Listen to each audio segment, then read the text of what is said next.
Mga minamahal, tayo po ay nasa Lord's Day 33.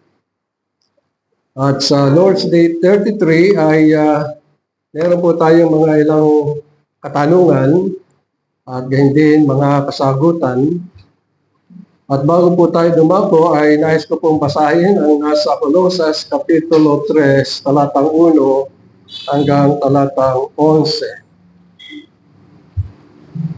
Colosas Kapitulo 3.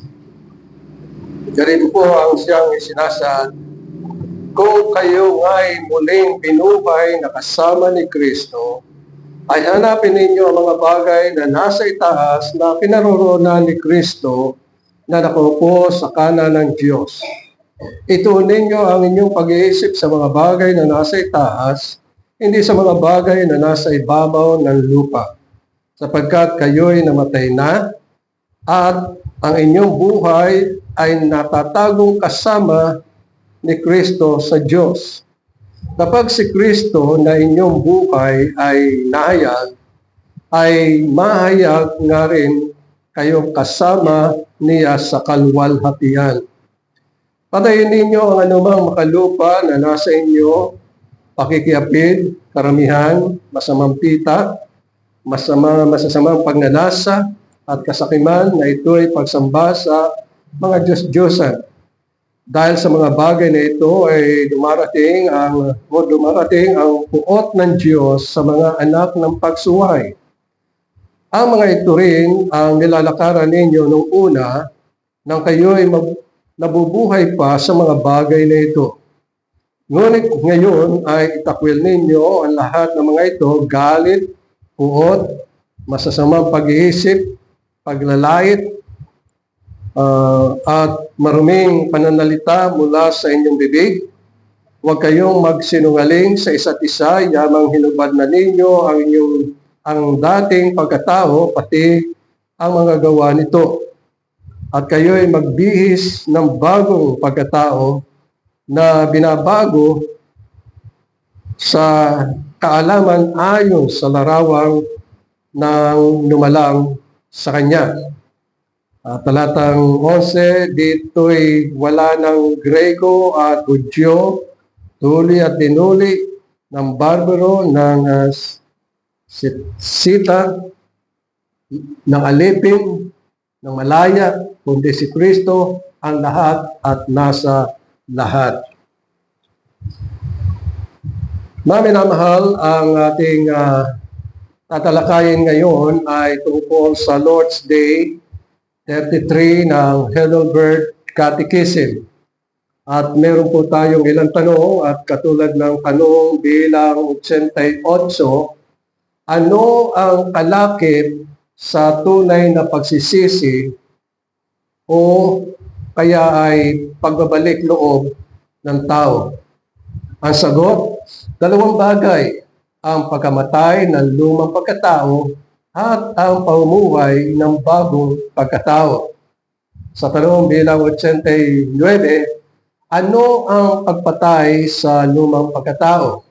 Ang sagot, ito ay lubhang pagsisisi ng kasalanan, patuloy na kamuhian ang mga ito at talikuran ang mga ito. Sa tanong bilang 90, ano ang pagbibigay buhay sa ating bagong pagkatao?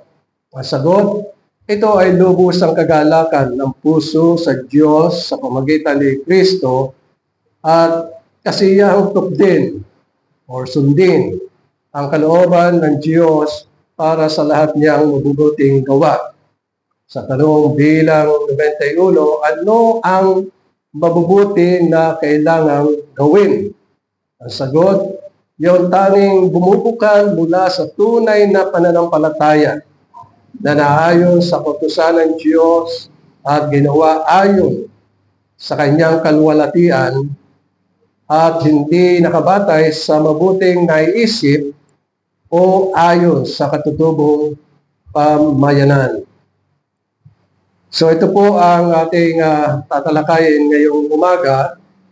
At ang magiging paksa po nito ay ang conversion of man, yung pagbabago ng tao. Tunay na ang layunin ng Diyos sa kanyang ginawa ay ibukod ang ninanais niyang makasama sa kaharian at ibukod ito mula sa mga taong masasama. At ang kapangyarihan lamang ng Diyos ang siyang makapagbibigay pagbabago sa buhay ng isang mananampalataya, at ito ay hindi ayon sa kalooban ng tao, hindi ayon sa kagustuhan ng tao, hindi ayon sa mga gawa ng tao, kundi ang pagbabago ay mula sa kalooban ng Diyos, at ito ay ayon sa kanyang palatuntunan, ayon sa kanyang kalooban, ayon sa kanyang kaluwalhatian, ayon sa kanyang kagustuhan. Tunay na ang banal na Espiritu ang siyang gumagawa sa buhay ng isang tao upang siya ay makapagbagong buhay. At ito ang siyang kalooban sa pamagitan ng ating Panginoong Hesukristo, na tangi lamang siya ang nagbigay ng kanyang sarili para sa mga mananampalataya. At ang magiging bunga nito ay pagsisisi at kapatawaran ng mga kasalanan. Tatlong bagay ang ating isasaalang-alang ngayong mga minamahal. Una ay ano ang tunay na pagbabago ng tao. So ayan ang ating tatalakayin muna. What is the true conversion of man? At ang pangalawa ay ano ang likas ng tao? And then ang pangatlo ay ano ang mabubuting gawa? At ito ang ating sasaalang-alang mga minamahal. Una ay yung unang tanong na what is the true conversion of man? Ano ang tunay na pagbabago ng tao? Sapagkat sa tanong bilang 88, ano ang kalakip na sa tunay na pagsisisi at pagbabalik loob ng tao?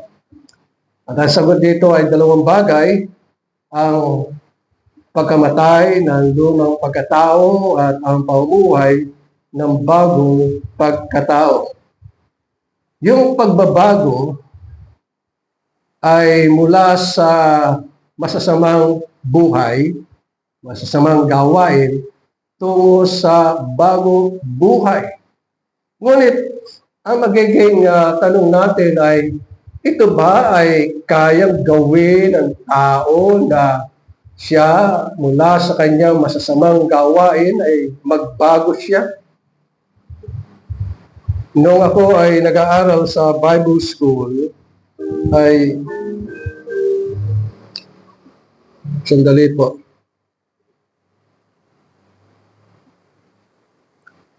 Noong ako ay nag-aaral sa Bible School, ay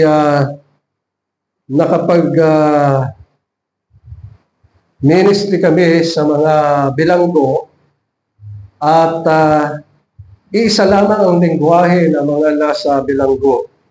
Ang sabi nila, pag ako'y palalayain ngayon, ako ay magbabago. Yan ang lagi nilang teksto sa kanilang pamumuhay. Pero pagkalipas lamang ng ilang araw, ilang buwan, ay muling makikita sila sa bilangguan. Yung kanilang sinabing sila ay magbabago, ay hindi nila nagagawa. Bakit? Sapagkat ang tao ay walang kakayahan at kapangyarihan na baguhin niya ang kanyang sarili. Kaya minsan ay ito ang nadidinig natin sa mga magulang, sa mga nagbibigay ng payo at sinasabi nila, bakit hindi ka magbago? Bakit hindi mo gawin ang mabubuti? Bakit hindi mo sundin yung, minsan sinasabi natin, bakit hindi mo sundin yung tatay mo o yung tiyuhin mo na mabubuti ang ginagawa. Kung tutuusin natin ay talagang walang magagawa ang tao na baguhin ang kanyang sarili.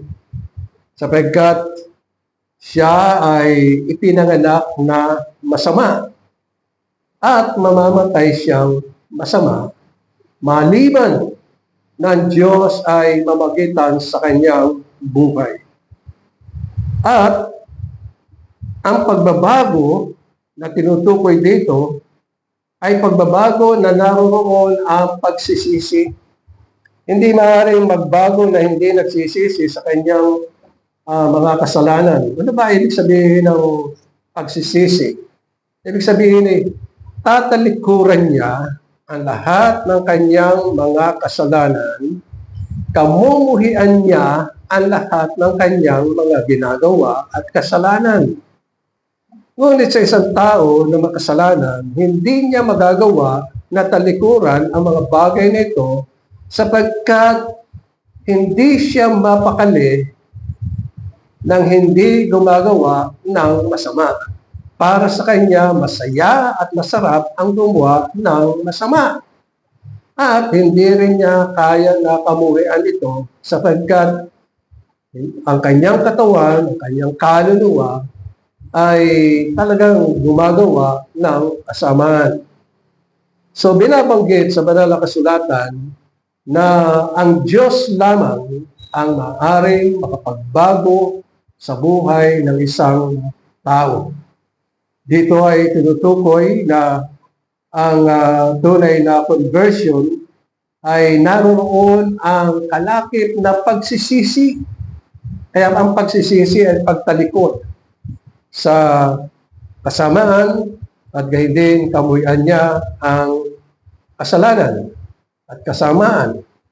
Talagang hindi niya nagagawin ang mga bagay na ito sapagkat ang mga bagay na ito ang siyang kinamumuhian ng Diyos ang mga kasalanan. Kaya ang tao ay walang kakayahan na baguhin ang kanyang sarili sapagkat siya ay lubusan at sakdal na makasalanan. Masama. Hindi lamang ang kanyang katawan na gumagawa ng kasamaan, kundi buong puso ay masama at gayon din ang buong kaisipan ay masama. Sa isang taong masama, walang mabuti sa kanya sapagkat kuskus siya ng kasamaan na nagbabalat kayo na siya ay mabuti pero sa kaloob-looban ng kanyang puso, siya ay masama. At yun ang kasamaan ng tao.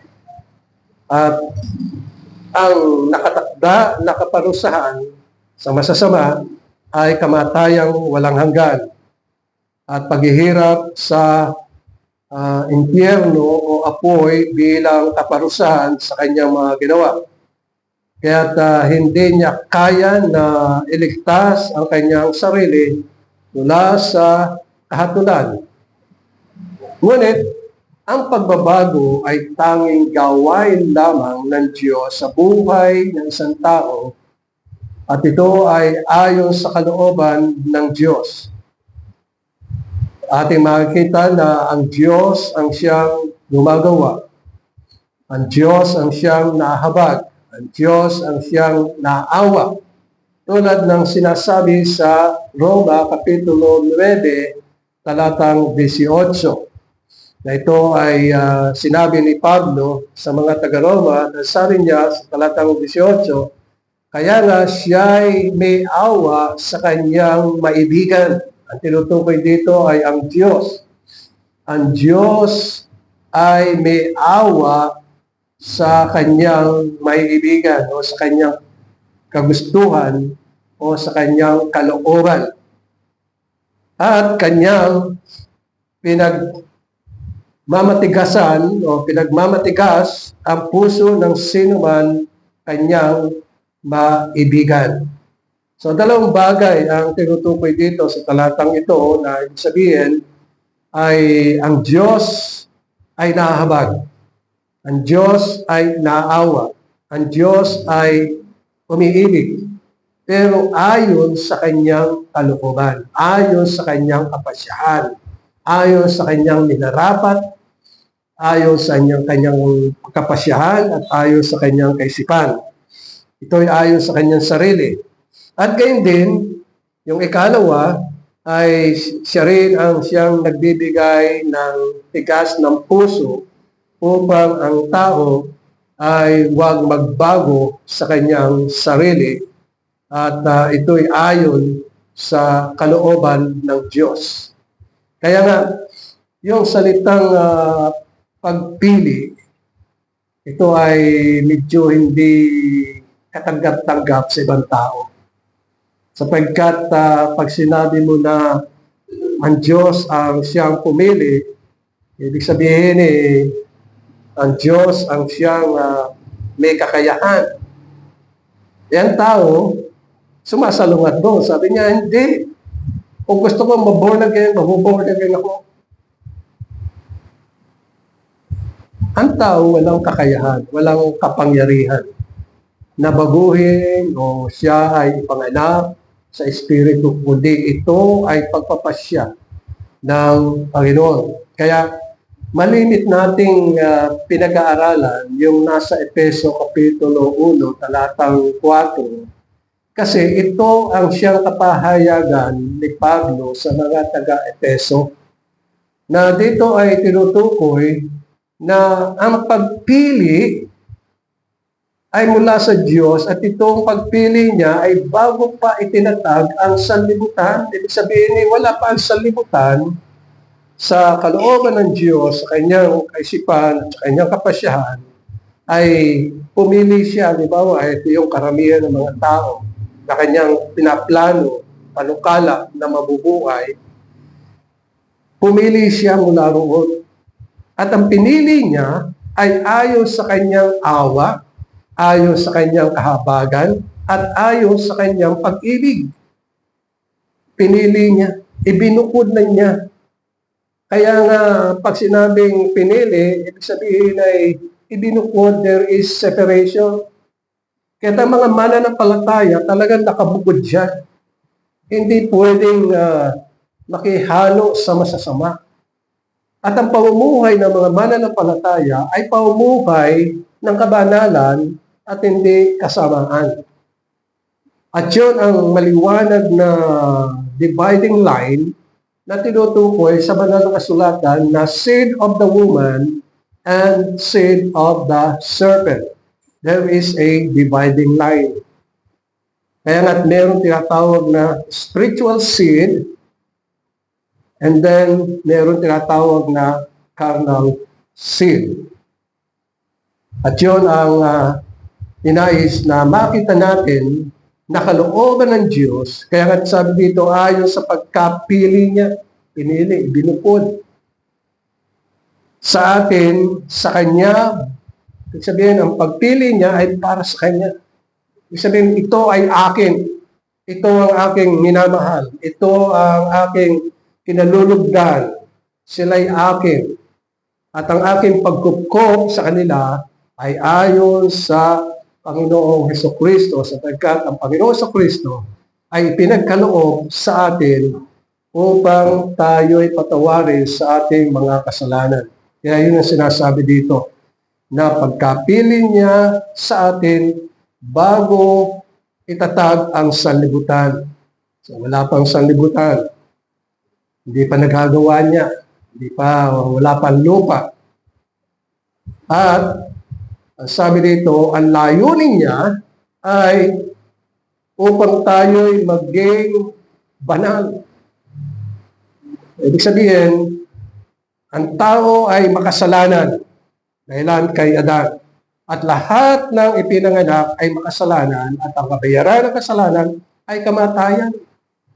So sa pagpili ng Panginoon, ibinukod tayo para sa kabanalan.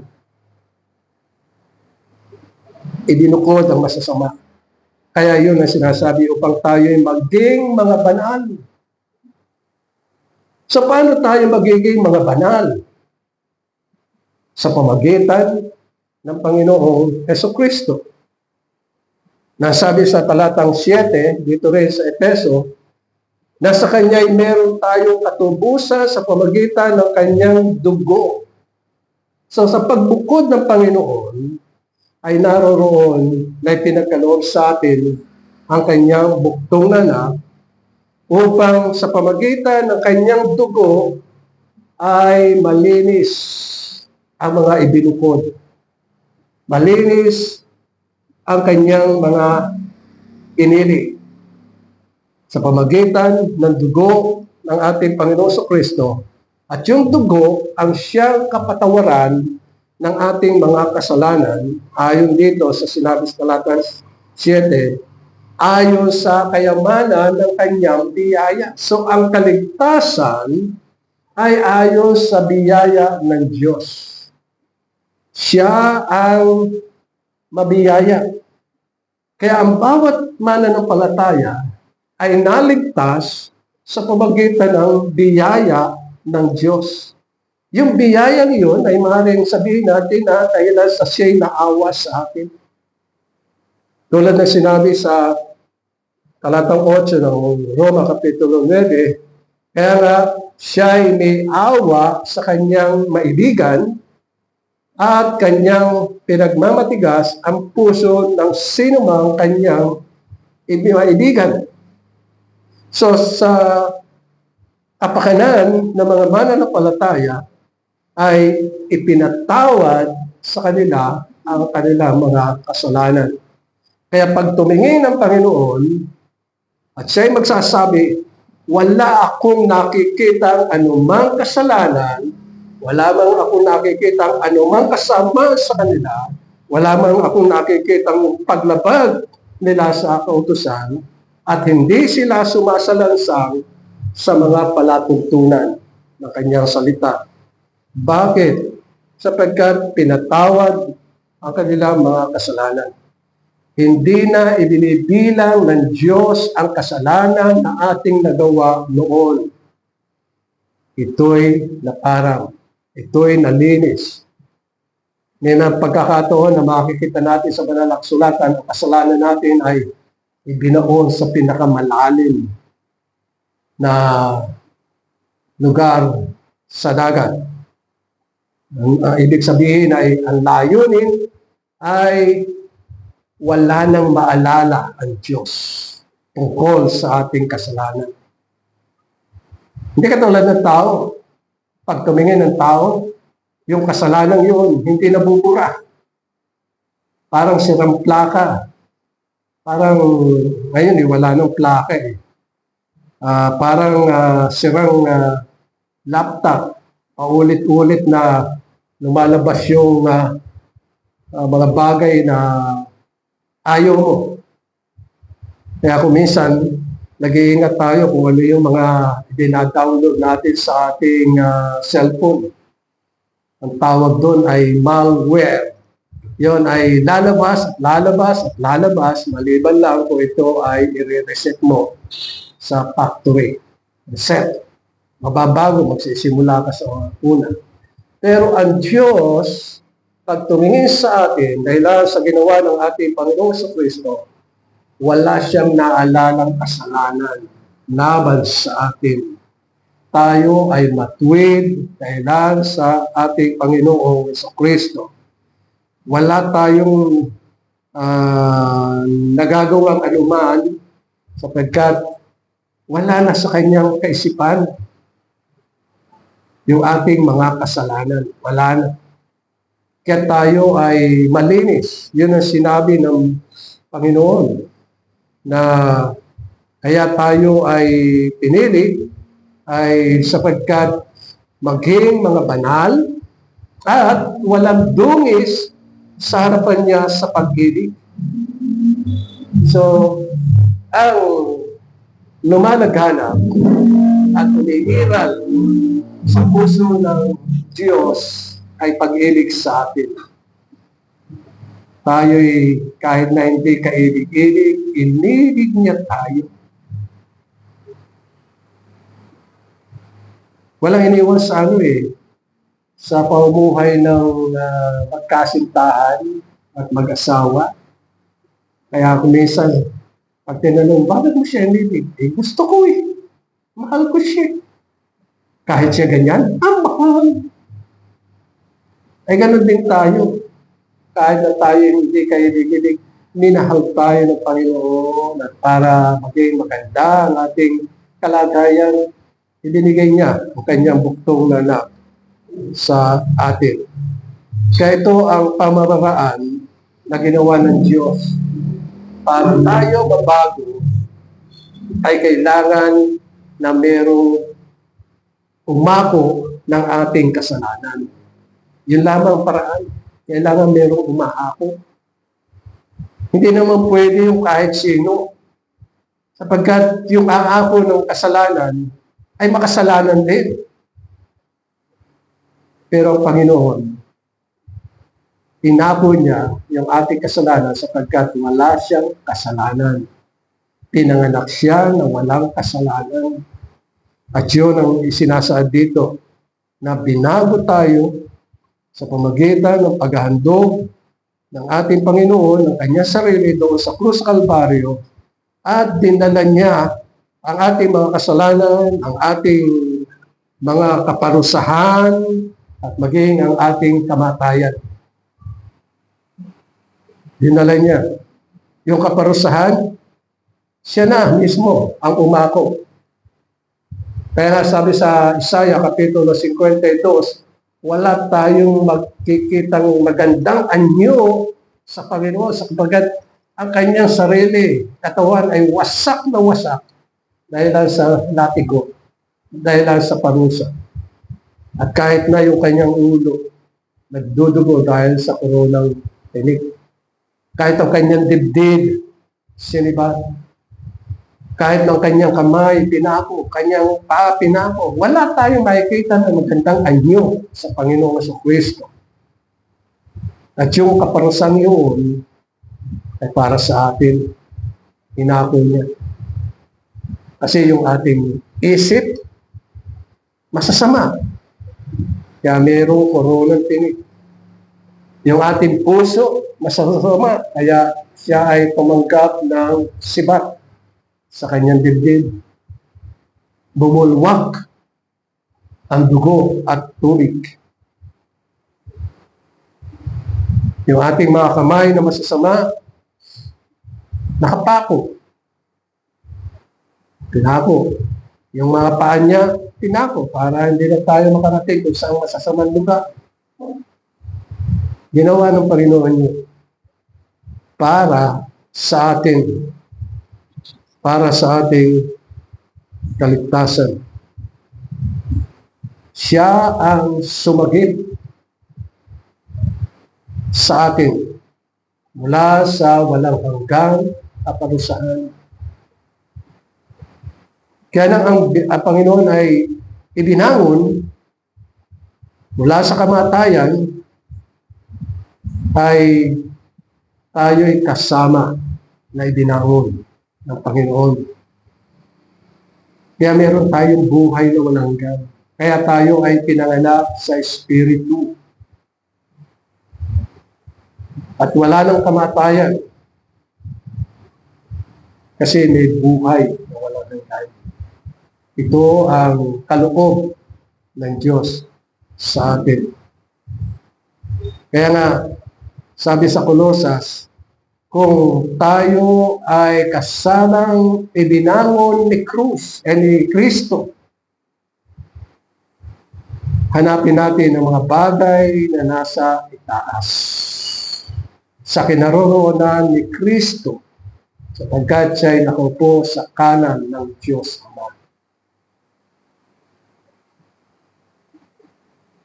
Ibig sabihin, ang mga mananampalataya ay ibinangon mula sa kamatayan. Dati ay patay. Dati ay walang buhay. Dati ay masama. Dati ay nasa kadiliman. Ngunit, sila'y ibinangon na muli. Kaya mga mananampalataya, 2 beses pinanganak. Pinanganak sa laman, and then ipinanganak sa Espiritu. Ibig sabihin, pinanganak siya sa kaharian ng Diyos, kaya hindi na sila tagalupa, sila'y mamamayan sa langit.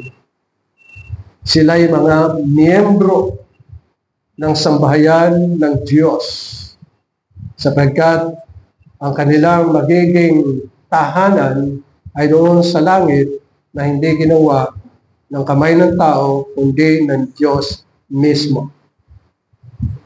At ito ang siyang sinasaad din sa banal na kasulatan ng ating tahanan ay doon sa langit. Isang kaharian na matatag, matibay, ganap na maganda tungkol sa mga bagay na sinasabi.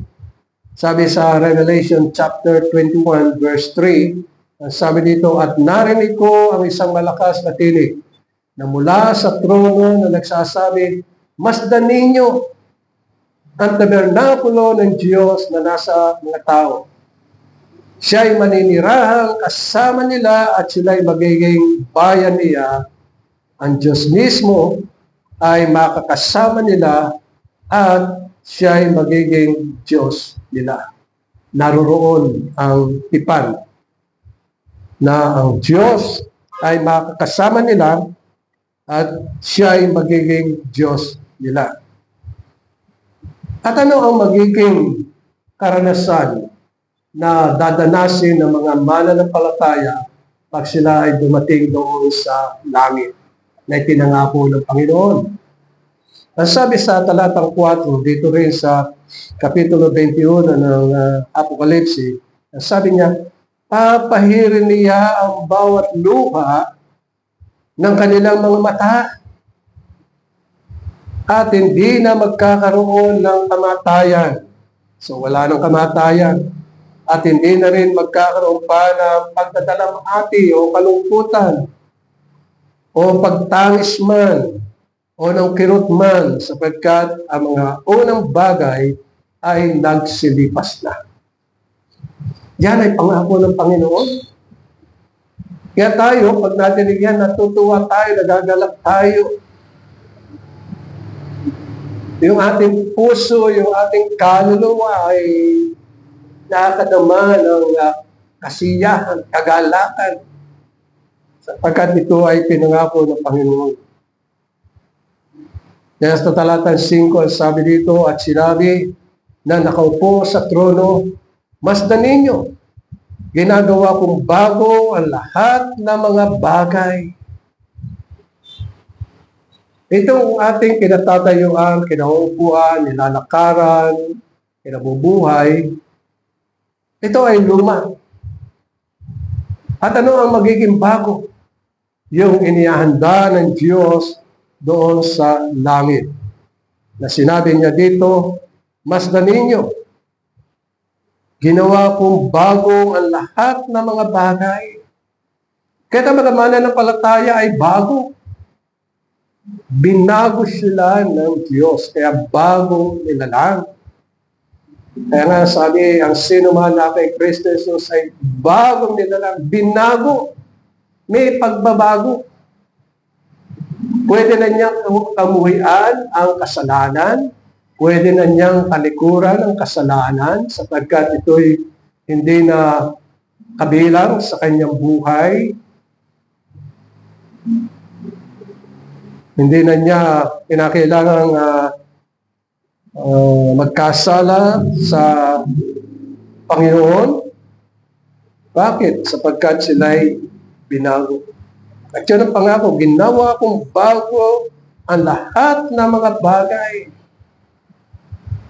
Kaya ang maninirahan doon sa langit, bagong nilalangin. Mga bago. At ang ginawa ng Panginoon, binago niya ang lahat. Kahit saan man tayo tumungo sa banal na kasulatan, ang sabi ng Panginoon, kanyang babaguhin Hindi ibig sabihin nabigo ang Diyos ng kanyang nalangin si Adan at si Eva. Hindi nangangulugan. Alam niya mangyayari yung kaya ibinigay niya sa atin ang Panginoong Hesukristo. Sapagkat ang lahat ng bagay ay kanyang babaguhin. Kaya nga wala nang kalungkutan, wala nang dalampati, wala na. Yun ang tinutukoy sa banal na salita ng Panginoon. Papahirin niya ang bawat luha. Minsan niisip ko, namuhay tayo dito for certain period of time. Halimbawa, nabuhay tayo ng 100. Kasi pagdating mo ng 100, bigyan ka ng 100,000. Hindi, siyempre, maiisip natin na simula nang tayo ay ipinanganak, ang nararanasan natin ay mga lumang bagay. Kasi, kaya sinasabing lumang bagay, lahat ay lumilipas eh. Yung mukha natin, lumilipas yan. Dati, pogi, ngayon, hindi na. Kulubot na. No, yung damit natin madaling kumupas. Sapatos natin kabibili lang natin. Natanggal na, swelas. Mga ganun. Madaling maluma. Pero sinabi ng Panginoon, bago. Naalala nyo yung mga Israelitas nung sila naglalakbay sa sa disyerto, sa wilderness. Ang sabi sa banal na kasulatan, yung kanilang mga damit ay hindi naluluma. Ipinaranas ng Panginoon yung kanilang paglalakad. Ang damit nila ay hindi naluluma. Ibig sabihin, laging bago. Kahit na labhan ng labhan, laging bago. Yung kanilang mga sandalyas na habang sila naglalakad sa matutulis na bato, ang sabi sa banal na kasulatan, hindi rin naluluma. Laging bago. Pinaranas sa kanila.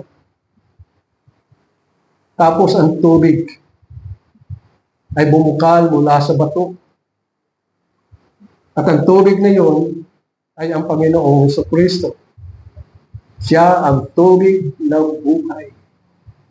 Kaya ang salita ng Panginoon ay tubig ng buhay na kung minsan tayo ay nauuhaw at ang kauhawang yan ay naiibsan lamang kung babalikan natin at pag-aaralan natin ang salita ng Panginoon.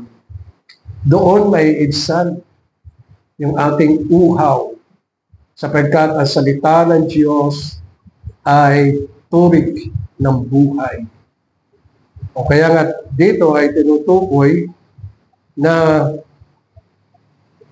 bagong nilalang.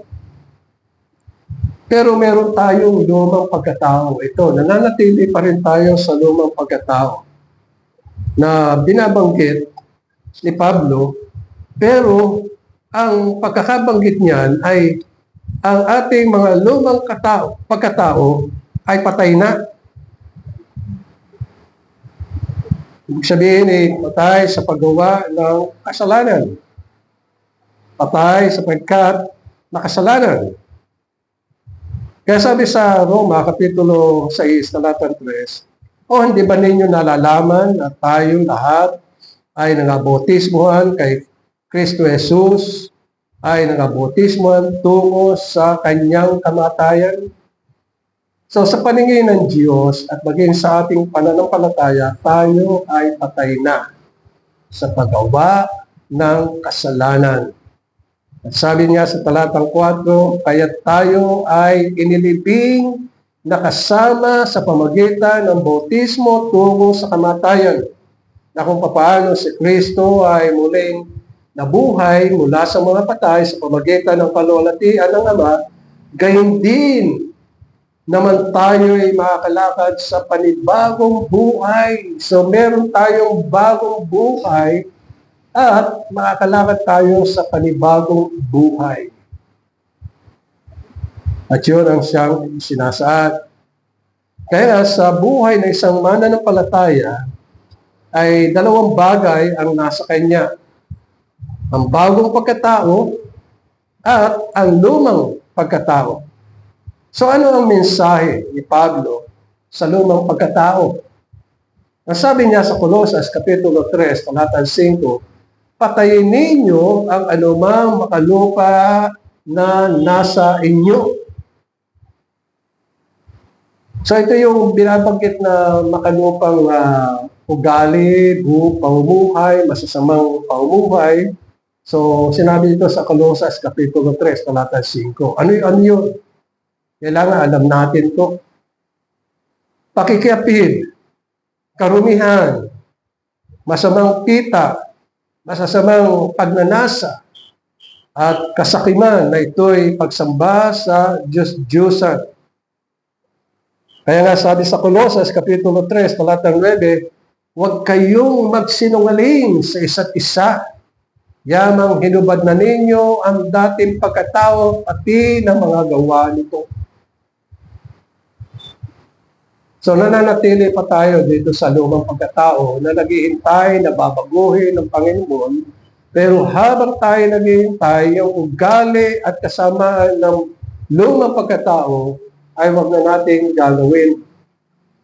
Itakwil ang mga bagay na yan, kamuhian ang mga bagay na yan, sapagkat ito ang sinabi sa Colosas Kapitulo 3, talatang 9. Huwag kayong magsisinungaling sa isa't isa, yabang hinubad na ninyo ang dating pagkatao pati ang mga gawa nito.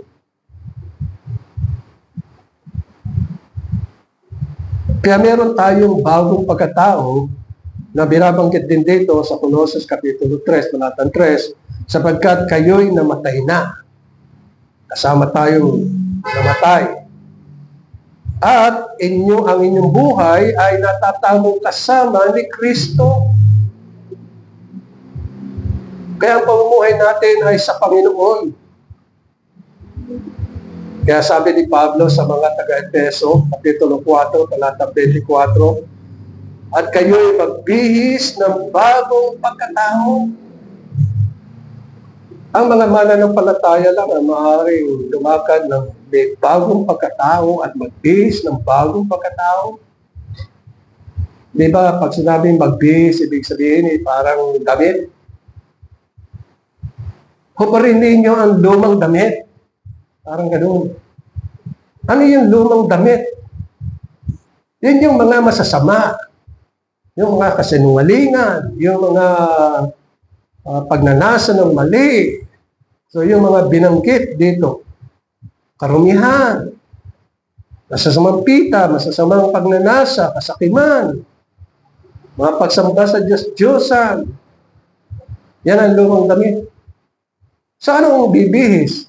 Yung bagong pagkatao. Ano yung bagong pagkatao? Ito yung sinasabi ni Pablo sa Corinto, ang sino man na kay Kristo Jesus ay bagong nilalang. So bago siya, ibihis yung bago na buhay sapagkat binago tayo ng Panginoon. Kaya nga sabi sa Colosas Kapitulo 3, talatang 4, kapag si Kristo na inyong buhay ay nahayag, ay mahayag nga rin kayo kasama niya sa kalwalatian. Kaya sabi niya sa Kapitulo 4 ng Efeso, talatang 24, at kayo'y magbihis ng bagong pagkatao na nilalang ayon sa wangis ng Diyos, sa katwiran at kabanalan ng katotohanan. So ano ang mga bunga ng bagong pagkatao? Ito yung nasa Galacia Kapitulo 5, talatang 22. Sabi dito, pag-ibig, ito ang bunga ng Espiritu. Pag-ibig, kagalakan, kapayapaan, pagtitiyaga, kagandahan loob, kabutihan, katapatan, kaamuan at pagpipigil sa sarili laban sa mga ito ay walang kautusan. So, merong bagong pagkatao ang mga mananampalataya. Kaya sabi ni Pablo, ang sino man na kay Kristo, ibig sabihin they are in union with Christ. They are in unity with Christ. They belong to Christ. Kasama sila ni Kristo. Kaya magiging bunga noon ay mabuting gawa. Ito naman yung nasa tanong bilang 91. Ano ang mabubuti na kailangang gawin? Ang sabi dito sa sagot, yung tanging bumubukal mula sa tunay na pananampalataya. So ang bawat mananampalataya ay may pananampalataya. Pag ipinagkaloob. So, mula sa pananampalataya ay bumubukal ang mabubuting bagay, mga gawa. Kaya sabi dito ay yung tanging bumubukal mula sa tunay na pananampalataya na naayon sa kautusan ng Diyos at ginawa ayon sa kanyang kaluwalhatian at hindi nakabatay sa mabuting isip o ayon sa katutubong pangmamamayan. Hindi yon ang mga bagay na mabubuting gawa sapagkat ang tao, dahil sa siya ay makasalanan, ang lahat ng kanyang gawa ay may batik ng kasalanan. Kaya, ano ang sabi noon? Ang sabi ng Panginoon ay yung bumubukal. So ang mga mananampalataya, dahil sa ang pananampalataya ay kaloob, it is a gift of God, mula roon ay bumubukal ang mabubuting gawa. Siguro para lalo nating maunawaan ang mga bagay nito, balik tayo doon sa Juan Kapitulo 15. Na doon sa talatang 1 ay sinasabi na ang Panginoong Jesucristo ang tunay na puno at ang Ama ang magsasaka. At ang mga sanga ay nakaupo sa puno. Sa banal na kasulatan ay nagsasaad, sabi ng Panginoon, kayo ang mga sanga na nakaduktong sa puno. Como nakaduktong sa puno, ay naroon yung buhay, yung lahat ng katangian ng Panginoon ay dumadaloy sa sanga. Yung buhay, yung lakas, yung probisyon, pinagkakaloob ng Panginoon sa buhay ng mga sanga, mga mananampalataya. So yung mabubuting gawa ay mula sa Panginoon. Sapagkat ang tao, wala siyang magiging bunga sa mabuting, ibig sabihin hindi siya nagbubunga ng mabubuting gawa. Laging masama. Halimbawa, tumulong siya sa kapwa. Yung hindi Kristiyano, yung hindi mananampalataya. Tumulong siya sa kapwa. Meron tinatawag na string attach. Masama. Kaya lang tumutulong yan kasi meron siyang gusto. Yan ang nangyayari ngayon sa pamahalaan natin na bakit nila pinagtatanggol ng isang tao? Bakit? Kasi merong string attach. Either masamang gawain o merong salapi o merong kinalaman sa posisyon. Ganon ang nangyayari. So ang mga mananampalataya ay hindi gayon. Bumubukal sa kanila ay ang buhay ng Panginoong Jesucristo. Dumadaloy. So ano ang magiging bunga nun? Mabubuting gawa. Kaya nga, importante na malaman natin ang bumubukal sa pananampalataya ay mabubuting gawa. Kasi pag walang pananampalataya, sabi dito sa Hebreo Kapitulo 11, talata 6, at kung walang pananampalataya ay hindi maaaring kalugdan ng Diyos sapagkat ang sino man lumalapit sa Kanya ay dapat sumampalatayang may Diyos at siya ang tagapagbigay ganti sa mga nagsisigasig na humahanap sa Kanya. So dito tutukoy ay yung ng palataya. Yun ang pinaka-keyword para makagawa ng mabubuting gawa ay sa pamagitan ng pananampalataya. So ang mga mananampalataya ay nakaugpong sa Panginoon. Dumadaloy ang mabubuting gawa. At dito ay sinasaad na ito ang dalisay at kalugod-lugod na tungkulin ng mga mananampalataya sapagkat sila ay mga pinapatnubayan ng banal na Espiritu. Halimbawa, katulad ng ano-ano ba ang mga mabubuting gawa na siyang inilalaan ng banal na kasulatan. Katulad ng pagsamba. Ang pagsamba sa Panginoon ay mabuting gawa. Sapagkat sumasamba tayo sa Panginoon, sa Espiritu at sa katotohanan. Ang pagsunod sa Panginoon, ito ay bunga ng mabubuting gawa at sumasang-ayon sa mga palatuntunan ng Panginoon. Kaya nga, ito ang mga bagay na sinasaad ng mabubuting gawa na bunga dahil sa sila'y mga binago ng Diyos. Bagong nilalang. At naway patuloy tayong pagpalain ng Panginoon na gawin natin ang mga bagay na nararapat at lumakad bilang mga bagong nilalang. Amen. Maraming salamat po, Panginoon, sa iyong mga salita. Naway ito'y patuloy mong pagpalain at magbunga ng sagana sa matamis na pangalan ni Jesus. Amen.